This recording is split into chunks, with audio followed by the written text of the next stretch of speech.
Eu sou André Leão Sousa, sou fundador e Joint CEO da Inova Retail. A Inova Retail surgiu, se calhar, 50% por vontade de ser empreendedor, de fazer projetos, 50% por acharmos que tínhamos uma boa ideia em mãos. A área de retalho, e a ideia está ligada a isso, porque nós trabalhávamos nesses espaços já, foi uma evolução natural, de vermos, observarmos oportunidades, percebermos que poderiam existir alguns espaços para explorar, e isso, junto com essa vontade de empreender, deu origem à Inova Retail, na altura com uma ideia que achávamos que era louca, mas que se veio a materializar e, diria, passar 10 anos já foi tudo menos louca, diria eu. Isto supostamente é uma loja, ok? As lojas têm produtos, as lojas têm entradas, as entradas podem contar as pessoas. Eu tenho os meus... Isto é muito mal desenhado. Eu tenho os meus pontos de venda, os meus POS, onde registro a venda, e ao registrar a venda sei a que horas vendi, sei quanto vendi, sei quantos produtos vendi. Portanto, as lojas são um ecossistema que gera muita informação. Muita desta informação é registada, muita desta informação perdia-se. Ao longo dos anos, a Inova Retail foi desenvolvendo sistemas que permitiam registar informação, como por exemplo contagens de pessoas, a temperatura dentro da loja, a umidade dentro da loja, com pequenos sensores, mas essencialmente estamos interessados nestes dados que são capturados e que estão arquivados. Nós conseguimos pegar em toda esta informação e conseguimos pôr num sistema único e sobre este sistema único então começar a trabalhar estes dados. Mas quando disponibilizamos esta informação, para quê? Que informação? Então estes dados têm que ser transformados em ações, em processos. E é aqui que entram as nossas ferramentas. Disponibilizar ao meu staff, aos meus vendedores, informação que seja útil para eles serem mais performantes, saberem, por exemplo, quais os seus objetivos diários, poder acompanhar a evolução ao longo do dia via smartwatch, onde ele me pode avisar qual a métrica onde eu não estou tão bem e o que é que eu posso fazer para melhorar.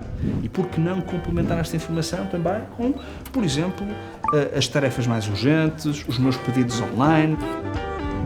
A última área onde nós operamos é uma área de experiência, de Customer Experience. Temos um conjunto de ferramentas digitais, como por exemplo um quiosque de pedidos de ajuda em línguas diferentes, ou poder pedir a partir do provador uma peça diferente, uma cor diferente, de um tamanho diferente, sem ter que ter o aborrecimento de sair do provador, de ir à procura dessa peça e ser servido na hora.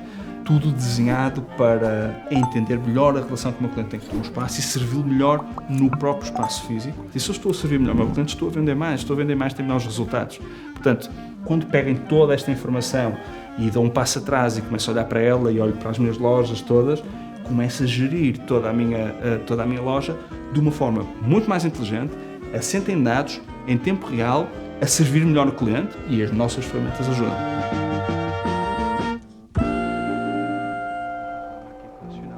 Cada vez, eu diria Europa numa primeira fase e depois o mundo, e no fundo sentimos bem com... Isto foi em 2016, não é?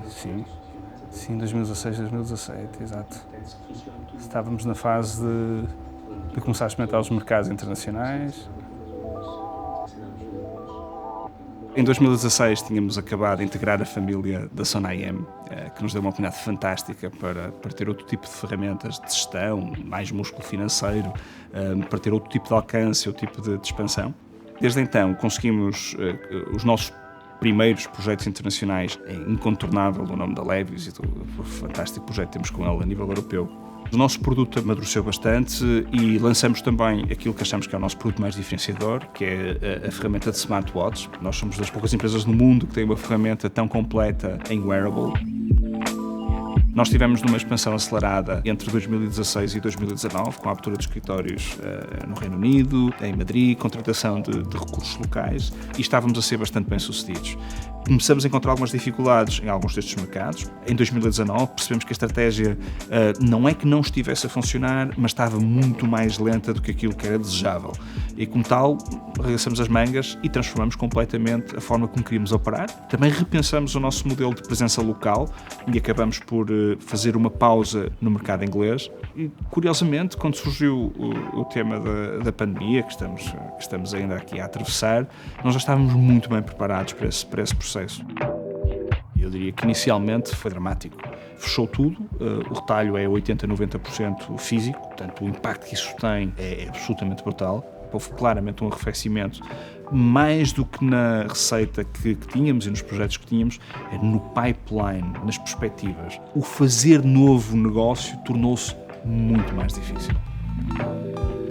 Mas a pandemia trouxe também oportunidades noutros segmentos, o segmento alimentar, por exemplo, o segmento do consumer electronics. Tivemos que ajustar, tivemos que melhorar, novos casos de uso levam a novas necessidades, mas não fizemos alterações estruturais ao nosso produto. Isso foi uma vitória.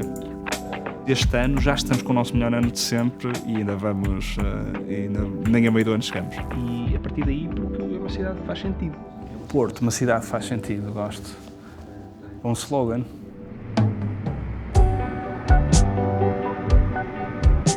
Nos últimos 2-3 anos apostamos muito em garantir esta sustentabilidade de crescimento. Portanto, sentimos que estamos muito bem preparados enquanto empresa para agora regressar ao nosso modelo de crescimento acelerado. Portanto, queremos crescer em receita, queremos crescer em pessoas, queremos começar a fechar novos negócios, expandir para novos mercados.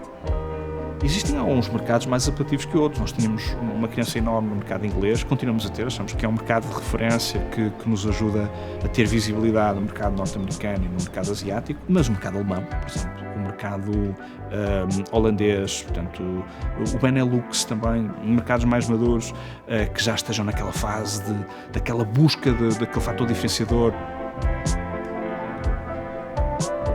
O nosso processo de crescimento vai passar pela nossa base aqui no Porto, seguramente. O ecossistema é mais do que suficiente, está mais do que provado que é possível de fazer. Estamos com muita ambição, estamos com muito otimismo e estamos desejosos agora com alguma normalidade para podermos pôr o nosso produto novamente em força.